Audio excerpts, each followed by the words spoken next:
everybody, welcome back to Beer Reviews, and today we're going to do something a little bit different. We're actually going to have a eulogy for one of my favourite beers of all time, one of the beers that turned me into the massive craft beer nerd that I actually am. Probably tell from the t-shirt I'm wearing, that it has something to do with Stone Brewing Company. Now what they're doing is it's a very interesting little process. They're kind of modernising the way they do things. I mean, here in England we probably think they make some of the biggest, hoppiest beers in the world, but they feel that they're going to kind of get left behind, that they are perhaps some of the stalwarts of an older style of American craft brewing, alongside places like Sierra Nevada and such. So they're actually going to scrap a selection of their core range. One of them is this one, which is just their standard pale ale. They're also going to scrap the, I want to call it Levitation, the kind of India black ale, the big hoppy black ale that they do. And the final one is this, which is one of my favourite beers that I've ever drunk. This is Ruination IPA. They're big hot bomb. It was like one of the first beers to ever crack 100 IBUs in terms of bitterness, and it was just designed to scorch your palate. They no longer think that this will scorch your palate in terms of hops, but it was one of the first beers I went, I got it because I really wanted to try something crazy. One of the first early reviews we did was Mikkela's 1000 IBU, which is another one of those beers where I wanted to test my palate and try something wacky and different. This was one that really just absolutely nailed it for me, and I enjoyed it so much. So they're scrapping this now, and they're actually going to come out with a Stone Pale Ale number 2 or version 2, and a Ruination 2.0 as well, utilising new techniques that they kind of worked on for years to try and get the most hoppy flavour out of beers they possibly can.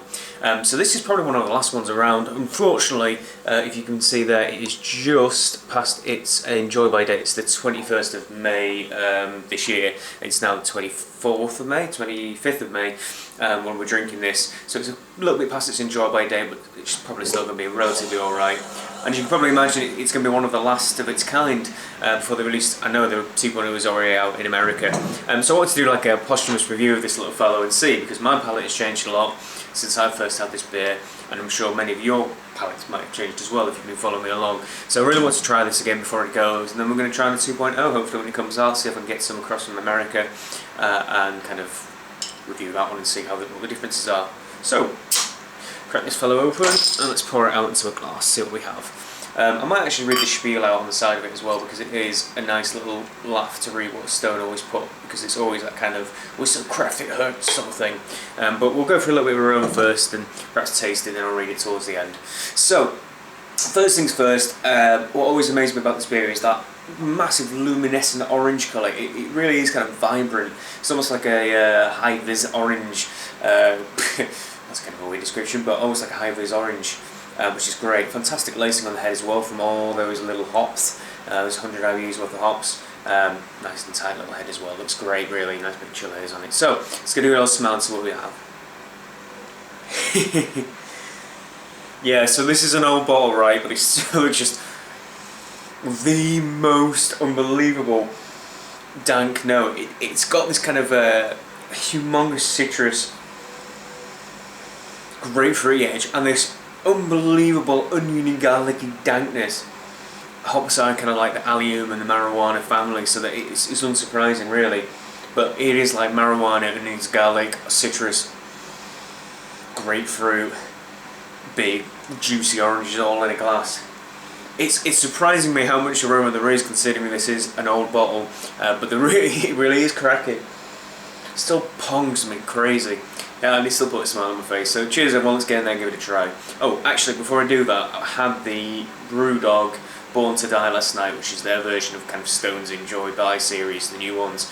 And that's a completely fresh bottle, hop to hell, and meant to be drunk as fresh as possible. And this has a very similar aroma, but even more kind of weedy and dank, so still surprising. So cheers, let's give it a try.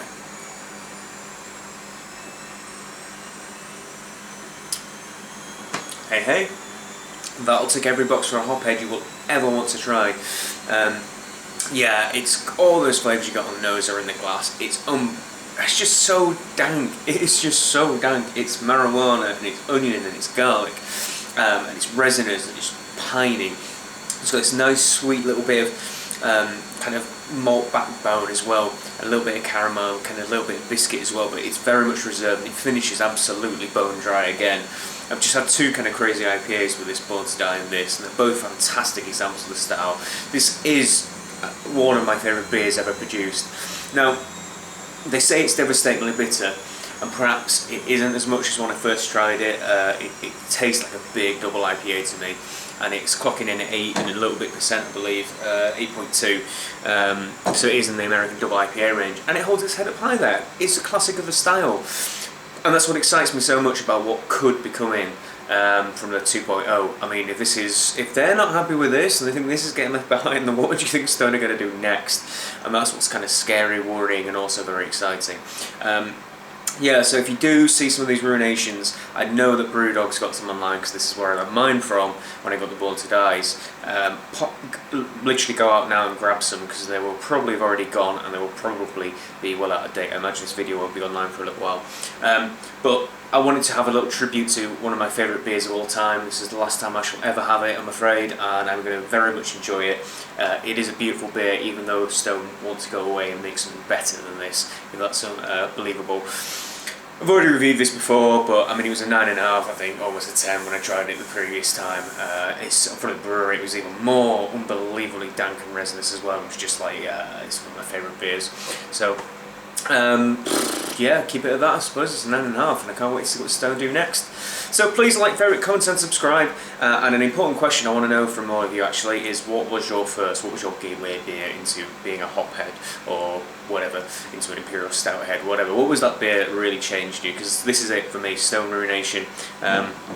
So yeah, please like, favourite, comment and subscribe. Until the next beer review, I shall finish by reading the back of this if you're interested. So, Stone Ruination IPA, so called because of its immediate ruinous effect on your palate. The moment after the first swallow, all of the food and drink items suddenly become substantially more bland than they were just seconds before. By the time you develop a taste for this IPA, you may find that you are permanently ruined from being able to enjoy lesser brews. Good. We freely admit it doing this. On purpose even, perhaps. People are sometimes crazy enough to thank us for this assault, to which we reply, you're welcome.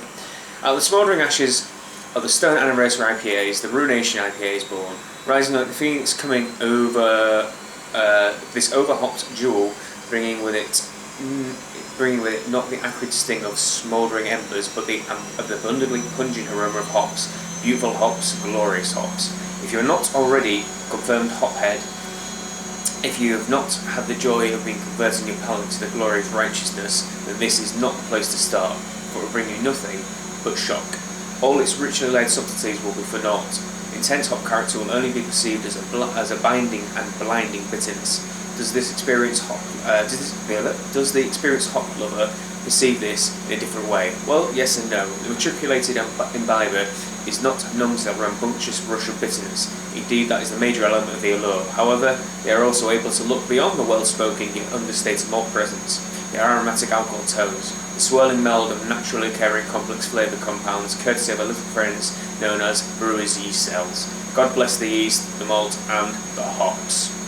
There you go. So please, until the next paper review, cheers.